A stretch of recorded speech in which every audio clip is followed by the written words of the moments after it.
to declare the third China-Xizang Trans-Himalaya Forum for the International Operation begins now. Of the Communist Party and within the family of the Chinese nation.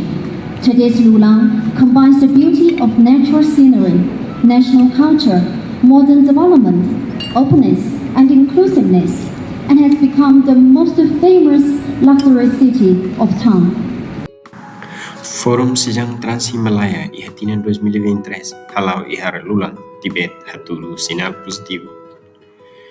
Forum Nebehlau se lorong hat lorong 5 outubro, logo direita Rússia Ministro Negócios Estrangeiros China Ninian, Ministro Wang Yi.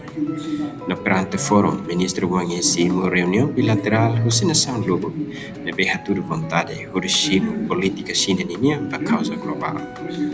E discurso, Ministro Wang Yi na fatinha afirma vontade China Ninian, liu-se Partido Comunista, no política liu-se política liderança presidente China Xi Jinping, nebe for prioridade ou de luta soluciona problema global nesta questão civilização e ecologia, questão biodiversidade e horisira não be matan sira nebe sofre hela husi ameaça clima.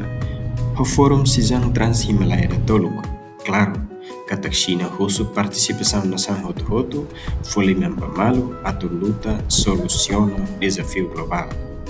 Também China na fatin ia vontade a tu fazer a nação ser selo sucesso no benefício nebe China ia diona.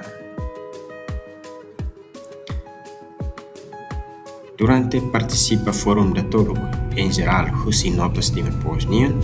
Durante participa e Fórum Trans-Himalaya da Toluco, nota mamos que China preocupa tebes, também se rahala um esforço para proteger o ambiente, desenvolver green economia, redução do carbono dioxida, proteção do ecossistema, proteção da biodiversidade, não questão de ser selo neve, horas sai o desafio.